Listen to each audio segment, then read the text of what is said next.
barakatuhu jama'a, barkanmu da haka, barkanmu kuma da wannan lokaci. A bidiyon mu ne insha Allah zan nuna mana yanda mutum zai ainihin yanda zai rufe wayansa ya kuma buɗe, kamar yadda na yi wancan bidiyo na baya. Akwai mutum ɗaya ko kuma in ce mutum biyu da suka yi mini magana na cewar na yi yanda mutum zai rufe wayansa amma ban yanda zai buɗe ba, ban nuna wa mutane yanda mutum zai buɗe ba.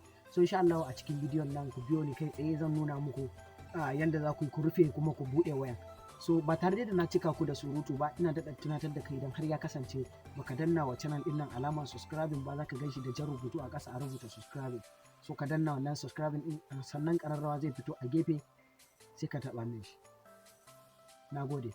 Sannan kada ka manta ka danna wannan bidiyo alamar like, hakan zai taimaka matuƙa wajen tura wa 'yan uwa da abokanan arziki bidiyon nan su masu kalla su amfana.